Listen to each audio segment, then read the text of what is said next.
شوہر امامت کا اہل ہے، امامت کی شرائط اس کے اندر پائی جاتی ہیں، باشرہ ہے، تو اس صورت میں اگر وہ امامت کرتا ہے اور عورت زوجہ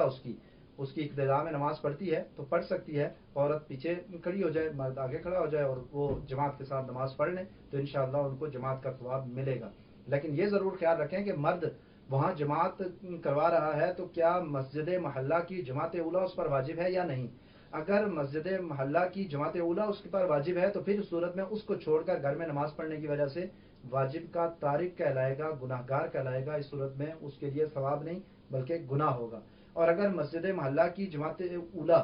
وہ اس پر واجب نہیں ہے، چاہے امام کے اندر امامت کی شرائط نہیں پائی جاتی، یا مسجد گھر سے زیادہ دور ہے، یا وہ خود معذور ہے، یا کوئی ایسی مجبوری پائی جاتی ہے جس کی وجہ سے وہ مسجد میں جا نہیں سکتا، تو پھر اس صورت میں اب اگر گھر میں جماعت کے ساتھ نماز پڑھتا ہے تو بہت اچھی بات ہے، انشاءاللہ جماعت کا ثواب بھی ملے گا اور جو ہے وہ نماز بھی درست ہو جائے گی۔